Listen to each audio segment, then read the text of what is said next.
जंगल राज, लालू वाला या राज, तो कभी भी किसी को भी मार दे रहा है, किसी की बहन बेटे को उठा लिया जा रहा है। तो ये सारी चीज़ें लग रहा है कि अभी भी बिहार में, और बिहार में कुछ नहीं बदला है। तो शासन प्रशासन है, उनकी नाकामी है या किसकी नाकामी है, बट अभी तक जो है चीज़ें यहाँ पर सुधरी नहीं है। तो ये बहुत ही बड़ा सवाल खड़ा करते हैं। कहा गया कि 4-5 बंदे जाते हैं हॉस्पिटल में, ना उनको किसी का डर है, ना शासन का डर है, ना प्रशासन का डर है, ना ही वहाँ की सरकार का डर है। उन्हें लगता है कि हमें फुल छूट और फ्री छूट मिला हुआ है, और जाते हैं और सीधा जाकर के मर्डर करके चले जाते हैं। भले ही जो जिसको मारा वो भी एक गुंडा ही था, वो भी एक रंगबाज या अपराधी।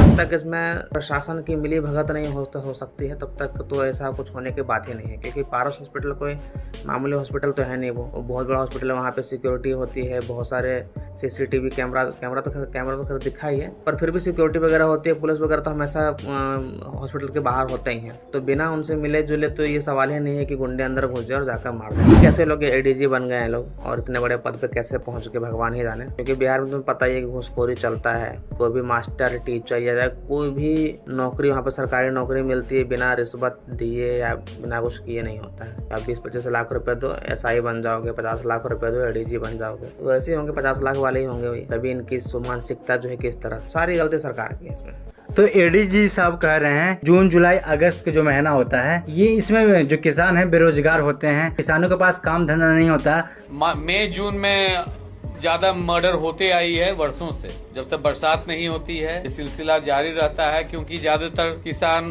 को कोई काम नहीं रहता है। तो इन दिनों बिहार में हर साल के बाद ही इस साल भी अपराध बढ़ गया है, और काम धंधा मिलता नहीं है, अपराध करते हैं। क्या ये सही बयान है? अच्छा, मतलब अगर काम धंधा नहीं है और तो लोग जाके मर्डर करेंगे। हाँ, किसान लोग करते हैं अभी। हाँ, किसान लोग मर्डर करें। नमस्कार, प्रणाम, मैं हूँ बिट्टू दिलर। हमारे साथ में एक्टर पवन चौहान जी। तो पवन चौहान जी, ये बताइए, बिहार में रोज अपराधी हो रहा है। अपराध क्या, महाअपराध। जंगल राज 2 आ गया है। कल ही हॉस्पिटल में, पारस हॉस्पिटल में घटना हुई, आप उसके बारे में जानते हैं? हाँ यार, जानता तो हूँ और देखा है मैंने न्यूज़ में। और ये बहुत दुख की बात है कि आज हम 22वीं सेंचुरी में जी रहे हैं, और ऐसा लग रहा है कि बिहार में भी 22वीं सेंचुरी नहीं बल्कि वो 80 वाला दशक ही चल रहा है ना। कि जो मार काट 80-90 वाला दशक, क्योंकि 80-90 में ही होता था ये चीज़ें। जंगल राज, लालू वाला या राज, तो कभी भी किसी को भी मार दे रहा है, किसी की बहन बेटे को उठा लिया जा रहा है। तो ये सारी चीज़ें लग रहा है कि अभी भी बिहार में, और बिहार में कुछ नहीं बदला है। तो ये बहुत ज़्यादा दुख की बात है कि वहाँ की सरकार की नाकामी है, और वहाँ शासन प्रशासन है, उनकी नाकामी है या किसकी नाकामी है, बट अभी तक जो है चीज़ें यहाँ पर सुधरी नहीं है। तो ये बहुत ही बड़ा सवाल खड़ा करते हैं जनता के विश्वास के ऊपर और बिहार सरकार। अगर पारस हॉस्पिटल इतना बड़ा है, अगर हमारा कोई मरीज भी एडमिट है तो हमारा अनुमति नहीं होती है बार बार जाने की, क्योंकि ICU में। और 5-5 गुंडे चले गए, 2-3 मिनट तो रहे ही होंगे, और कोई प्रशासन नहीं रोका, ना वहाँ के गार्ड रोके, डायरेक्ट गए, और डायरेक्ट कोई मुंह झाँप के नहीं, डायरेक्ट पांचों का शक्ल दिख रहा है, और डायरेक्ट हत्या करके आ गए। वो भी चंदन जो मिश्रा था वो भी अपराधी ही था। आप इसके बारे में क्या कहोगे? अब देखो, अपराध चाहे जो भी हो, अगर हम किसी गुंडे को भी या किसी ने भी किसी का मर्डर किया, चाहे वो अपराधी ही हो या कोई शरीफ इंसान हो, खुलेआम मार देना इस तरह से, जैसे उसमें दिखाया गया कि 4-5 बंदे जाते हैं हॉस्पिटल में, ना उनको किसी का डर है, ना शासन का डर है, ना प्रशासन का डर है, ना ही वहाँ की सरकार का डर है। उन्हें लगता है कि हमें फुल छूट और फ्री छूट मिला हुआ है, और जाते हैं और सीधा जाकर के मर्डर करके चले जाते हैं। भले ही जो जिसको मारा वो भी एक गुंडा ही था, वो भी एक रंगबाज या अपराधी। 1 दर्जन अपराध है उसका भी है। बट इस तरह से खुलेआम मार देना, और किसी को मारना पीटना ही सबसे बड़ा अपराध है। और ये बहुत बड़ी फेलियर दिखाता है शासन प्रशासन का कि कोई गुंडा आकर के कैसे मार सकता है खुलेआम, और पता नहीं अभी वो लोग अंदर हैं कि नहीं है, पकड़े गए हैं कि नहीं गए। और जब तक इसमें प्रशासन की मिली भगत नहीं हो सकती है, तब तक तो ऐसा कुछ होने की बात ही नहीं है। क्योंकि पारस हॉस्पिटल कोई मामूली हॉस्पिटल तो है नहीं, वो बहुत बड़ा हॉस्पिटल है। वहाँ पे सिक्योरिटी होती है, बहुत सारे सीसीटीवी कैमरा तो खैर दिखा ही है, पर फिर भी सिक्योरिटी वगैरह होती है। पुलिस वगैरह तो हमेशा हॉस्पिटल के बाहर होते ही हैं। तो बिना उनसे मिले जुले तो ये सवाल ही नहीं है कि गुंडे अंदर घुस जाए और जाकर मार दें। तो ये एक बहुत बड़ा सवाल है सरकार के ऊपर, और बिहार की जो बदहाल जो व्यवस्था है ना, उसके ऊपर। तो सबसे बड़ी गलती किसी का भी नहीं है, बस है कि यहाँ की सरकार की गलती है, उनका कोई कंट्रोल नहीं है उस पर अपराध के ऊपर, या फिर यूँ कहें कि उनका साथ है उसमें, तो ये हो सकता है। बाकी ये तो एकदम फिल्मी अंदाज में, जब हमने देखा था ना कि फिल्मों में आते हैं लोग हाँ एकदम 4-5 गुंडे आए, खुले में मार के चौड़े में सिग्मा मेल बन के चले गए, ये लोग रियल में करके दिखा रहे हैं। तो ये बहुत गलत है और सारी गलती सरकार की है इसमें। तो एडीजी साहब कह रहे हैं जून जुलाई अगस्त का जो महीना होता है, ये इसमें जो किसान हैं बेरोजगार होते हैं, किसानों के पास काम धंधा नहीं होता, तो इन दिनों बिहार में हर साल के बाद ही इस साल भी अपराध बढ़ गया है और काम धंधा मिलता नहीं है, अपराध करते हैं। क्या ये सही बयान है? अच्छा, मतलब अगर काम धंधा नहीं है और तो लोग जाके मर्डर करेंगे? हाँ, किसान लोग करते हैं अभी। हाँ, किसान लोग मर्डर करेंगे, काम धंधा नहीं है तो वाह, बहुत बड़ी बात। पता नहीं कैसे लोग एडीजी बन गए हैं लोग, और इतने बड़े पद पे कैसे पहुंच के भगवान ही जाने। क्योंकि बिहार में तुम्हें पता ही है कि घूसखोरी चलता है। कोई भी मास्टर, टीचर या कोई भी नौकरी वहाँ पर सरकारी नौकरी मिलती है, बिना रिश्वत दिए या बिना कुछ किए नहीं होता है। आप 20-25 लाख रुपए दो SI बन जाओगे, 50 लाख रुपए दो एडीजी बन जाओगे, तो वैसे ही होंगे 50 लाख वाले ही होंगे भाई। तभी इनकी मानसिकता जो है किस तरह से है। तो क्या जून जुलाई अगस्त में बिहार को खाली कर देना चाहिए? बिहार वाले सारे बाहर घूमना चाहिए? कहाँ जाएंगे फिर बिहार वाले सारे? अगर आप खाली करवा दोगे तो कहाँ जाएगा? जून जुलाई में खाली क्यों होगा? क्योंकि अपराध बढ़ता है इस समय। अपराध वो उनका कहना देखो, वो ये नहीं कह रहे कि वो लोग खाली हैं, उनका कहना कि हम कुछ कर नहीं पा रहे हैं, है ना। वो अपने गलती मान नहीं रहे।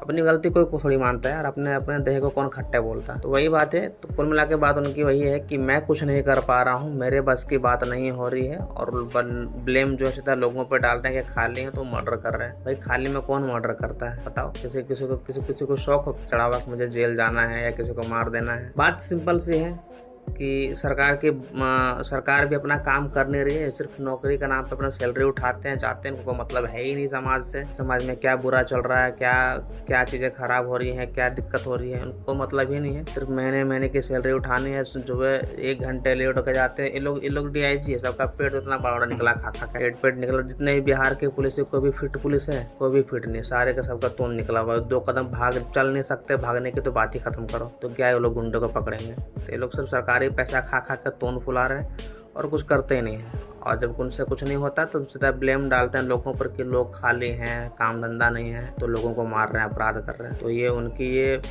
बुजदिली और नाकामी दिखाता है और दोष डालते हैं लोगों के ऊपर। आपको क्या लगता है, आए दिन बड़े हो या गरीब हो या अमीर हो, प्रतिदिन बंदे का हत्या हो रही है बिहार में, इसके बारे में आप क्या कहिएगा? क्या कि चुनाव नज़दीक आ रहा है। देखो, चुनाव का माहौल में देख ये चीज़ें बहुत आम से हो जाती है कि चुनाव आ रहा है तो कोई किसी को ही मार दिया और बहुत सारी रंजिश होती है, शिकायतें होती है। बट सबसे बड़ा सवाल वही है कि प्रशासन कहाँ है, सरकार कहाँ है इसमें। लोग जब जैसे कि कुत्ता है, वो तो भौंकेगा या काटेगा, वो अपना काम करेगा, लेकिन जो बाकी लोग, जो जिम्मेदार लोग हैं, जो उनको संरक्षण देने वाले लोग हैं, वो अपना काम क्यों नहीं कर रहे हैं? आपने वो कहानी सुनी होगी ना कि बिच्छू जो है डंक मारता रहता है कृषि को, और वो उसको पानी से निकाल कर बाहर करते रहते हैं। उनसे पूछने पर कहता है कि भाई आप ऐसा क्यों कर रहे हैं, आपको तो डंक मार रहा है वो, और आप जो है कि उसको बाहर निकाल के बाहर कर रहे हो। तो उनका कहना होता है कि जब ये बिच्छू होकर अपना स्वभाव नहीं भूल रहा है, तो मैं कृषि होकर अपना स्वभाव कैसे भूल जाऊँ। जो अपराधी जो हैं, जो गुंडे बदमाश हैं, जो रंगबाज है, तो वो तो खैर हैं ही, वो अपना काम तो कर ही रहे हैं। लेकिन जो पुलिस है, जो प्रशासन व्यवस्था जो है, वो अपना काम नहीं कर रही, इसलिए दिक्कत हो रहा है। अगर वो पकड़ के डालना चालू कर दे, पकड़ के इनको ठोकना चालू कर दे, है ना। पुलिसों के पास तो वो होता है यार, मतलब उनके पास तो कुछ भी कहो, एक इनकाउंटर कर दो, बेंच कुछ भी कहानी बना दो, जैसे यूपी में होता है। हाँ, इनकाउंटर करो, कहानी बनाओ, 2-4 लोगों का ऐसा मर्डर होगा, साले खुद पे खुद शांत हो जाएंगे। मुद्दा है कि ये लोग करना ही नहीं चाहते हैं। दिक्कत है कि अगर एक मर्डर करेंगे तो कल को पुलिस वाले को ही मार देंगे गुंडे। वो इनके अंदर इतना खौफ बैठा हुआ है, जो मैं करूंगा तो कल मुझे ही मार देंगे। तो बात ये है। और ये प्लस अपना काम ही नहीं करना चाहते हैं, सिर्फ पैसा सैलरी उठाते हैं। बताया, सिर्फ सैलरी उठाते हैं और खाते पीते मजा आता है। बल्कि उल्टा ये होगा कि तो पैसे और उल्टा ले लेते होंगे रिश्वत के रूप में कि चलो कोई नहीं, मैं देख लूंगा, आपको जो करना है करो। कुल मिला के बात सिर्फ फिर अंत में वहीं पे आती है कि प्रशासन और शासन व्यवस्था की बहुत बड़ी कमी है। वो लोग किसी काम के लायक नहीं है। और दूसरी कमी है कि जनता अच्छे लोगों को चुन नहीं रही है। या फिर ये हो सकता है कि चुनाव के टाइम पे ऐसे मर्डर वर्डर कर करके जबरदस्ती वोट दिलवाते हैं, पैसे वोट दिलवा लेते हैं। थोड़ा सा चुनावी का जो समय होता है उस टाइम पे अगर लोगों के साथ, अगर उनके साथ जो है कि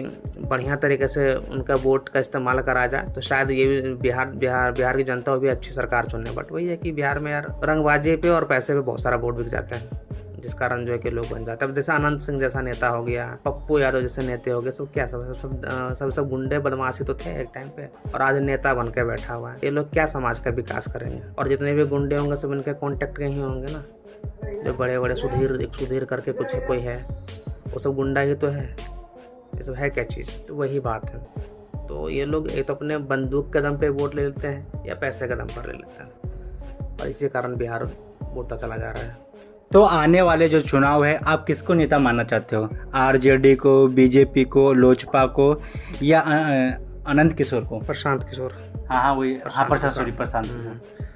नहीं, प्रशांत किशोर जो है कि एक अच्छे कैंडिडेट, समझदार और पढ़े लिखे लग रहे हैं वो। बट अभी उनका भी मैंने कल परसों एक बयान सुना था कि बोल रहे थे कि दारू हटा दूंगा 1 घंटे के अंदर, बैन का वह हटा दूंगा बैन। तो उनकी भी स्टेटमेंट कुछ सही नहीं आ रही थी। बट क्या ही कर रहे हैं यार, जितने कैंडिडेट्स हैं सारे, मतलब समझ में नहीं आती किसको वोट दिया जाए। और जनता देखो, बिहार की जनता थोड़ी ना, अभी भी उनको समझने की जरूरत है। कुछ तो डर के मारे, जैसे बताया कि कुछ तो डर के मारे वोट देते हैं, और कुछ पैसों के लालच में देते हैं, समझ रहे हो? तो वो सारी चीज़ें हैं। बट वही देखना कि अगर प्रशांत किशोर एक अच्छा कैंडिडेट लग रहा है, अगर आपके सवाल है तो प्रशांत किशोर को या तेजस्वी यादव को होना चाहिए।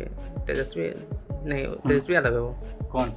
नहीं सॉरी, चिराग पासवान लोजपा से चिराग पासवान को होना चाहिए। तो ये दोनों तो सही लग रहे हैं। बाकी प्रशांत किशोर और लोजपा, हाँ मतलब चिराग पासवान, हाँ वही। पार्टी किसके साथ क्या है उसका नहीं पता। और एक सीएम ग्रुप में प्रशांत किशोर और ये चिराग पासवान, 2 पढ़े लिखे कैंडिडेट लगते हैं ये लोग। तो इन पे अगर जनता ध्यान दे तो शायद। लास्ट सवाल ये रहेगा, क्या जून जुलाई अगस्त के महीने में आप बिहार जाओगे? क्यों नहीं जाएंगे यार? देखो, मरना जीना एक अलग चीज़ है, मार ही देगा या कुछ भी हो ही जाएगा। हालांकि मेरे दुश्मनी तो किसी से है नहीं वैसे, बट ठीक है, नहीं कैसे जाएंगे, जाना तो है ही यार।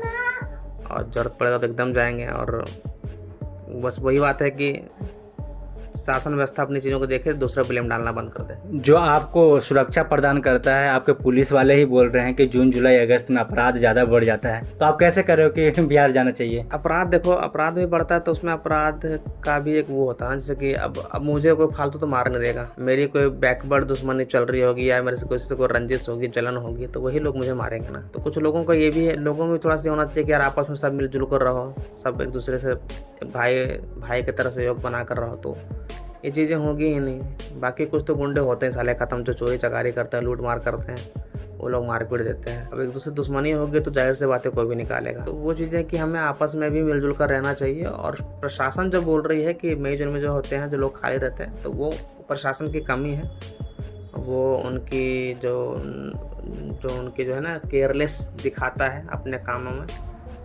तो वो चीज़ें हैं।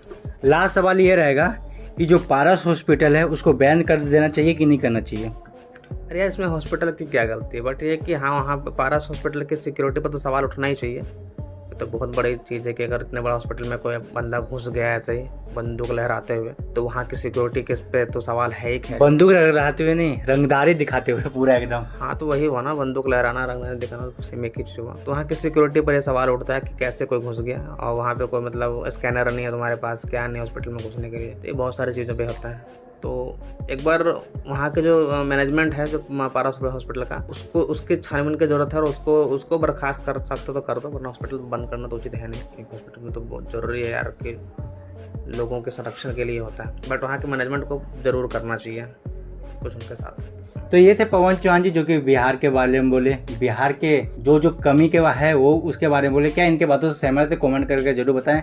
जय हिंद।